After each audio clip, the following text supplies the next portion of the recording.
Good evening and welcome to our May 22nd, 2018 Ogden City Council meeting. We appreciate your presence here, whether you're here live or whether you're watching on the Facebook live feed. We appreciate you being here. Let the roll call reflect that all council members are present here today. And we will turn the time to Vice Chair Nadolski for our Pledge of Allegiance. Thank you. Please rise and join me.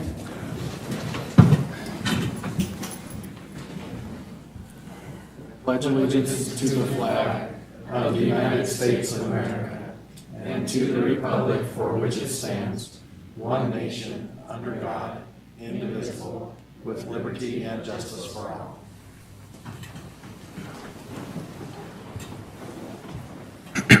Thank you. Now, if you would join us for a moment of silence.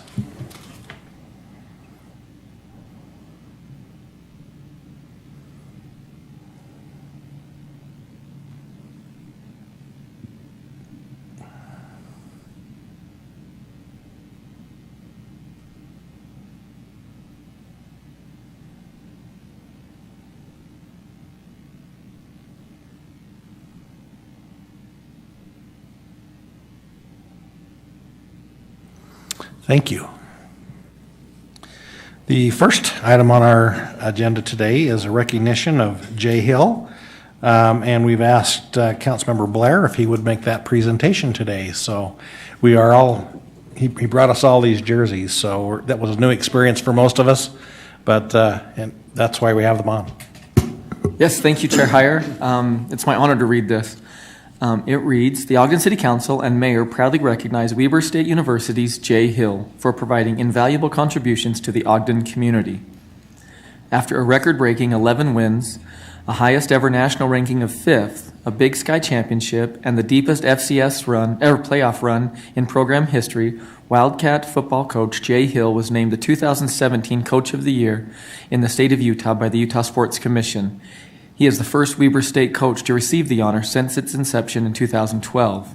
Coach Hill's vision and leadership has taken Weber State's football team to new heights and has brought a sense of pride and engagement to our community. He thrives in his role as an ambassador for Weber State athletics and the Ogden community, both while coaching at home and on the road. We appreciate the hard work and effort Coach Hill dedicates to representing the Ogden community in a positive light. We wish him our best in his future endeavors and are confident that his success will continue for many years to come. And we've got a plaque here for Coach Hill. I'd like to ask him to come forward.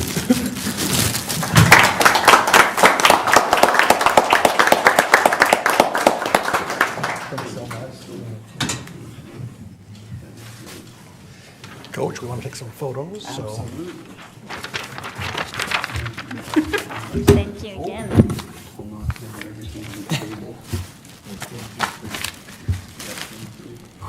You want to come up too? No, go ahead.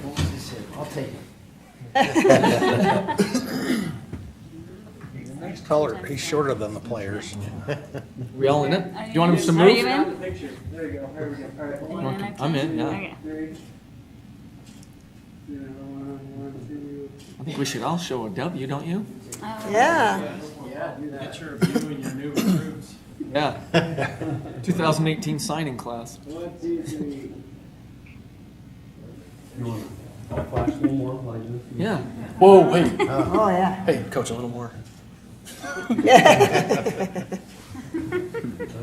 We would like to hear from you also.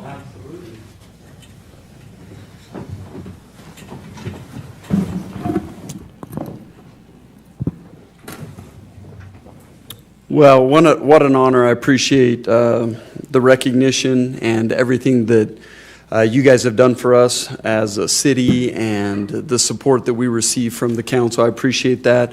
Our team now has been down here twice. I think 2 of the last 3 years we've been down here, and the recognition is important to the players, that they know that they've got backing from the government or from the officials from the city, and we appreciate that. It's a great honor to be able to come down here, and I love Ogden and what it represents. We love living here. It's been great for me, been great for the kids, and so anyway, I'm proud to be here, and we love everything that's going on up at Weber State.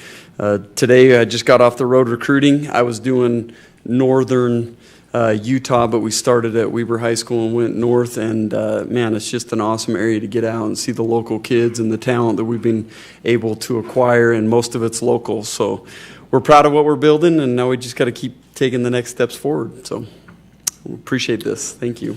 Coach Hill, appreciate you.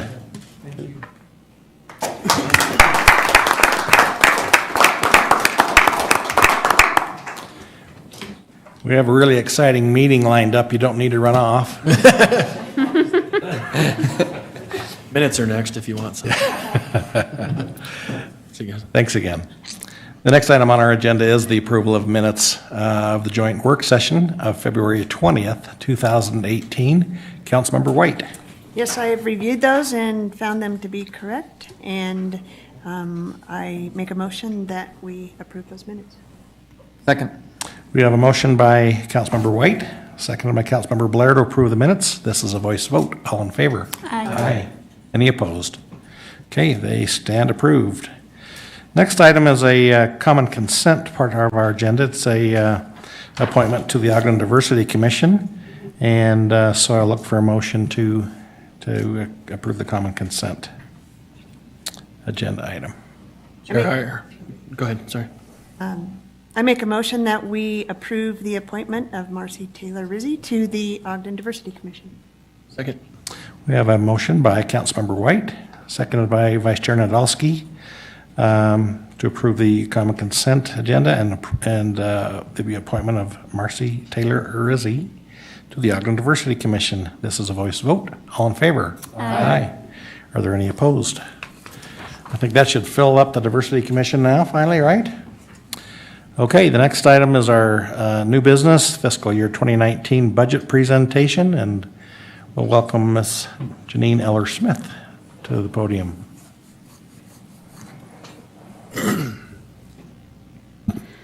Council members, I'm grateful to have this opportunity to present the Ogden City tentative budget. The mayor made the presentation, and tonight you're going to be considering setting the public hearing on this tentative budget. That's an action that is required by state law. We have to adopt both a tentative budget and a final budget. So I want to just go over the process that we've gone through so far. May 1st, you accepted for review the budget that was presented by the mayor and Mr. Johnson. On May 8th, we reviewed in a work session the compensation plan, revenues, BDO lease revenue, proposed tax increases. And then on the 15th, and then again today, we were working on had presentations from some of the department directors. And then that will continue next week, where we won't have a regular meeting, but we will have a work session, and we'll finish up the presentations from the rest of the department directors. And that brings you to June 5th, which is when we will hold the public hearing and take action on that tentative budget. That June 5th date is key because it's also the date when you're going to have to consider whether or not to go through a truth and taxation process. So you will also be, on June 5th, you will also consider setting a public hearing on the final budget. And if you are not going to do a truth and taxation, that would go to June 19th. And if you are going to consider that, then it would go to August 7th, which is allows that extra noticing time that's required by state law. There are some key changes in this budget, and I'll do this pretty quickly. The mayor and Mr. Johnson and the administration have recommended a property tax increase that would at least maintain the current tax rate.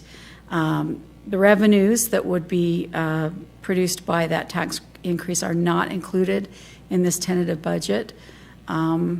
And so right now you're not taking any action on that. That would come later when you adopt the final budget and a Schedule A or A1 that will come with that. This budget included step increases for public safety, merit increases up to 4% for regular employees, a COLA for all employees, and funding for some significant projects in parks, facilities maintenance, technology. This is just sort of some of the major funds that you review during the budget process, and this shows the percent changes over the FY18 budget. So you can see on the right-hand side there percentage changes. Significant change in the airport, that's due to a $5 million grant that the city has now qualified for and will be getting, so that's why there's such a huge increase in that budget. CIP, some significant increases. That's due to a proposed rate increase in the utilities, which is included in the budget. And just so you know, we will not be able to discuss those utility increases for another month or so, just because of the timing of how things are working.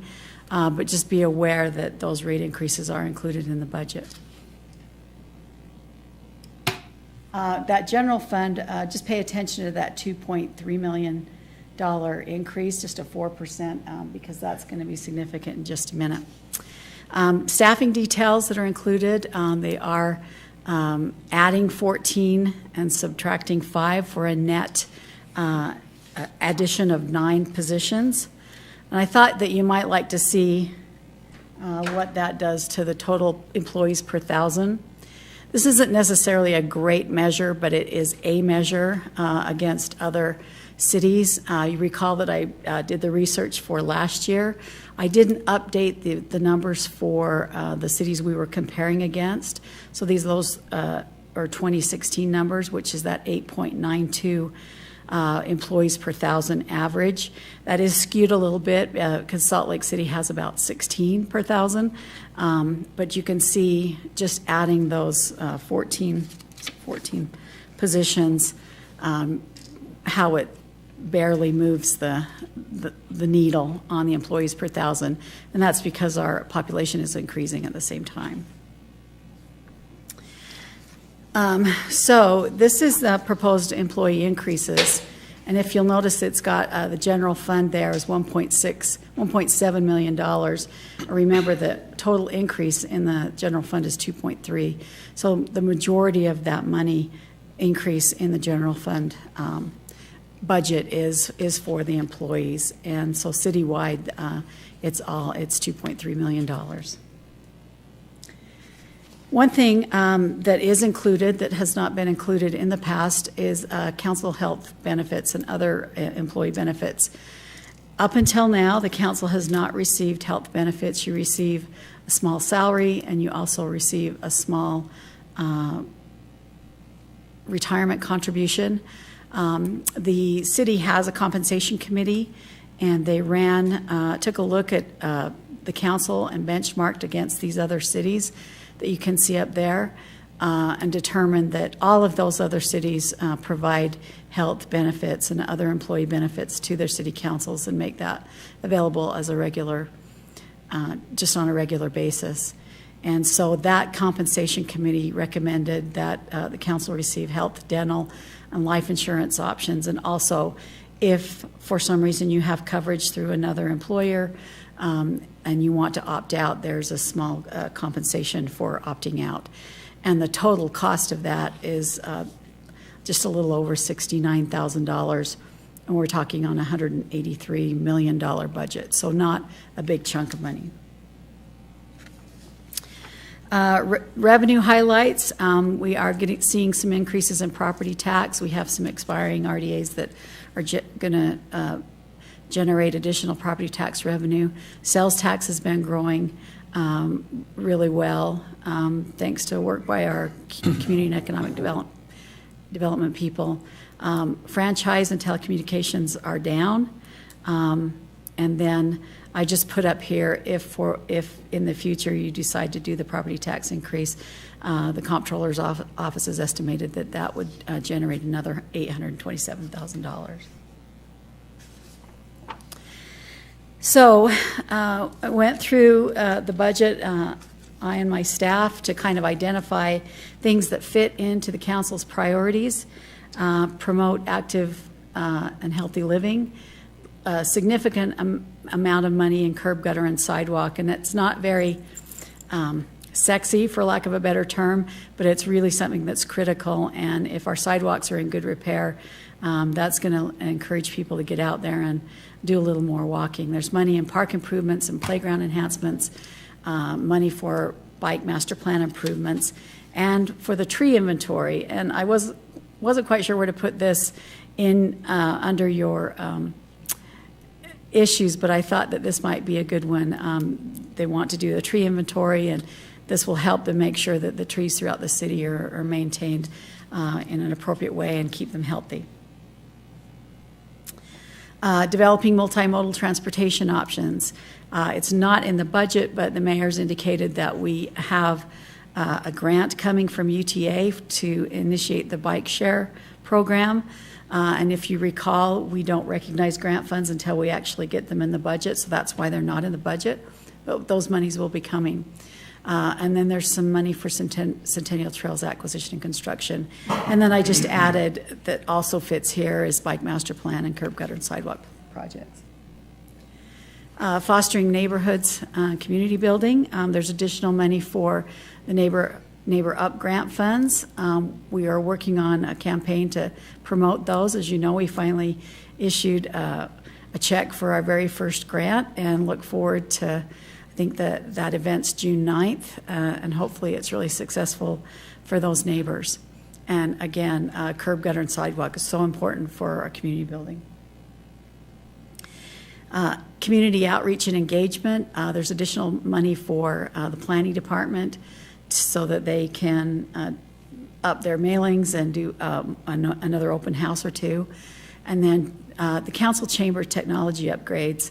You know, I personally am really excited about that project. Again, it's going to be something that's not very showy. It's going to be behind the scenes, but it's going to help our staff push out your information a little bit easier and make it more accessible to the public, as well as all of the other committees and commissions that use this room.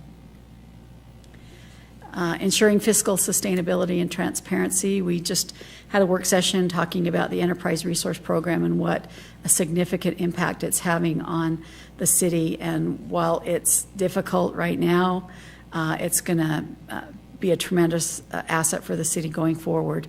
I'm excited about the transparency module. It's another 2 or 3 years out because of some changes that are happening at Tyler, the company that provides that ERP. But once we get closer, my staff and I will work closely with them to make sure that that transparency module reflects the kinds of information that you as a council want out there to the public. Supporting public safety and other essential services. This is where the bulk of the money for this particular budget is going. There's fire station number 4 upgrades. That's $1.5 million. New fire apparatus, which is actually happening in this current year. Those are $350,000. We heard about the protective equipment that's so important for our fire. The additional assistant prosecutor that we heard about tonight from the city attorney, bulletproof vest, the step increases. And then there's also some utility replacement, facilities maintenance funding, and street fundings. And all of those are those essential services that the city is required to provide. And then cultivating arts and culture. This is another area where there's a significant amount of resources. They're doubling the Twilight concert series because the arts people have done such a great job. Amphitheater upgrades. The plaza is going to be restored. Corner Information Hub will be put into activity. They're increasing activities at Union Station. And there's also additional money for the arts grants. There is a proposed changes. There's a Schedule A that's included with the tentative budget. It makes changes to the general fund, the CIP, BDO lease revenue, and major grants funds. And the total is $426,000. The general fund is an $85,000 change. They reduced the expenses at Marshall White because the pool is currently out of commission, and they had considered the reduction in the revenues, but had overlooked the expense side, so there was some changes there. They took that money, put it into CIP, that $150,000. BDO, they're making changes there. We're removing $25,000 that was going to go to an RDA project, but this removes that money and puts it back into fund balance, which is why it zeroes out for BDO. And then the major grants changes are just that true up to the annual action plan that you heard about last week's meeting. So that is a brief overview of the tentative budget and the proposed Schedule A, and it's staff's recommendation that you set the public hearing for June 5th. Any questions for Ms. Eller-Smith? Chair Hire, I have one. Yes. So you talked about on page, I don't even know, page 10, the revenue highlights, the proposed property tax increase.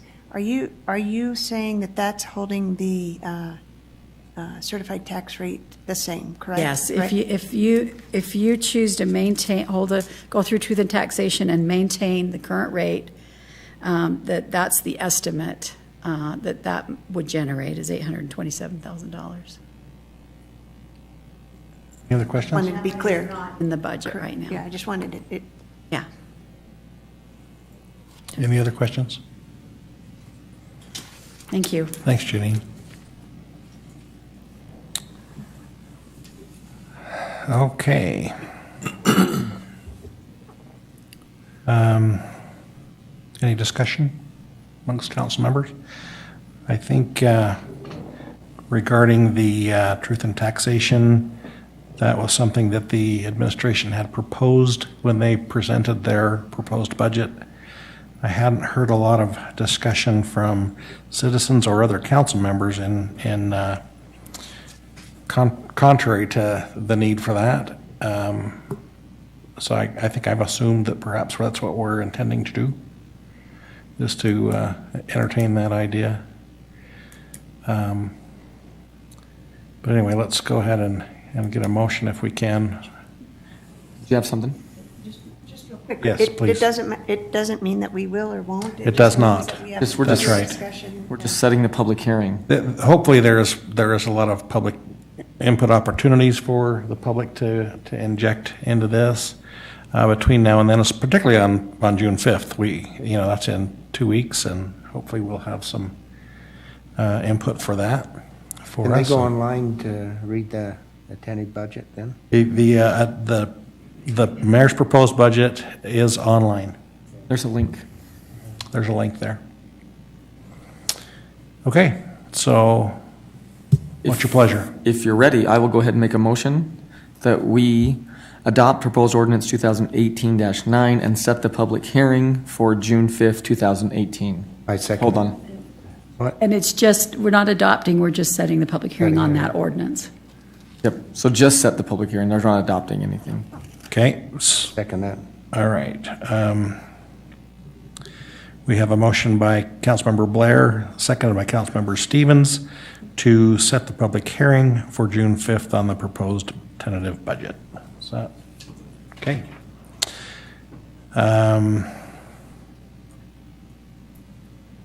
This is just a voice vote, isn't it? Okay, this is a voice vote. All in favor? Aye. Are there any opposed? All right, great. Next item on our agenda is public comment. There is a sign-up sheet in the rear of the room. It's not required that you fill that out. It just helps us. There are no names, apparently. So anyway, you can come to the microphone and give us your name for the record, and limit your comments to 3 minutes, please.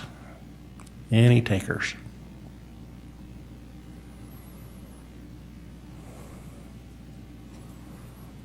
Going. Pardon? Just reiterating, this is the only time. Yeah, this is the time for public comment. So if you came to address the council regarding any item, now would be the time. We're seeing some new faces in the chamber, so that's why we're looking out at you guys. Angela Hernandez. I'm here about the chicken ordinance. I want to see if we could revise it. I was a chicken owner, but because of your guys' ordinance, I had to have my chicken fostered. And I was looking into other places, and our ordinance is nothing like anybody else's. I want the same rights as cat and dog owners have, because she's not a farm animal, she's a pet.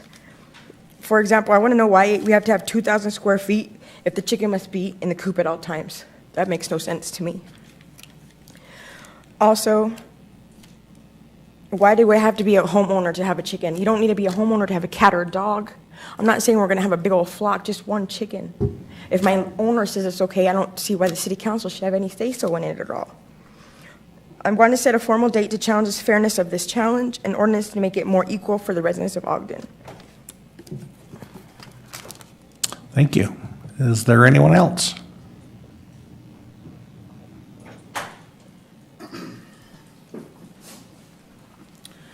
Yes, my name is Matthew Oquendo. I'm also known as Malik Dio in the activist community. I live here in Ogden on 2679 Jackson Avenue. I'm actually Angie's fiance, and thanks for giving me the time to speak on this today as far as the chicken ordinance is concerned. And so it's very concerning. It's brought emotional distress into our life having to foster our chicken. We had it for a year as a pet. There's some cultural considerations that I feel are not being taken into place at the City Council as well. And this is maybe something the Diversity Commission could look into. Being a Puerto Rican in our culture and Hispanic, Mexican Americans, it's part of our culture, and it's normal to have a chicken as a pet. You know, that's not allowing us to be able to partake in that part of the culture if we don't meet the strict and almost unattainable standards that the chicken ordinance has. It's hard for me to figure out whether it was voted on because they knew it was going to be hard and people were going to hardly qualify for it, or if it was voted on because they wanted people to have chickens, because it's just so unattainable. I looked within a 6-block radius of where I live. There's hardly anybody at all that has a backyard of 2,000 square feet. We got to question the common sense of the ordinance as well. Why would it matter if there's pavement on the property in the 2,000 square feet? Why doesn't the pavement count or structures count if they have to be kept in the coop at all time? That makes no sense whatsoever. I challenge the common sense on that. I also challenge the common sense on whether you have to be a live-in homeowner if the homeowner gives you permission. As stated earlier, you know, the City Council shouldn't decide whether a homeowner can give that right or not. And there's just a lot of other things about the ordinance that seem unfair and that are unprecedented as to other ordinances in the United States and even here in Utah. So we want to go ahead and set a date to re-challenge those items and other items that we feel are unfair in the ordinance. And we want to make this ordinance more fair to everybody in Ogden, because right now it's only fair to people in zip codes who have big backyards. Your typical Ogden resident does not qualify to have chickens in their backyard, and that makes the ordinance totally unfair. Totally unfair. And just the uncommon sense things in the ordinance, such as the 2,000 square feet in the backyard being that they have to be cooped and live-in ownership, that's just seems like the council made it intentionally more difficult to own a chicken rather than making it more attainable. And that's all I have to say for now. Thank you. Is there anyone else that wishes to address the council?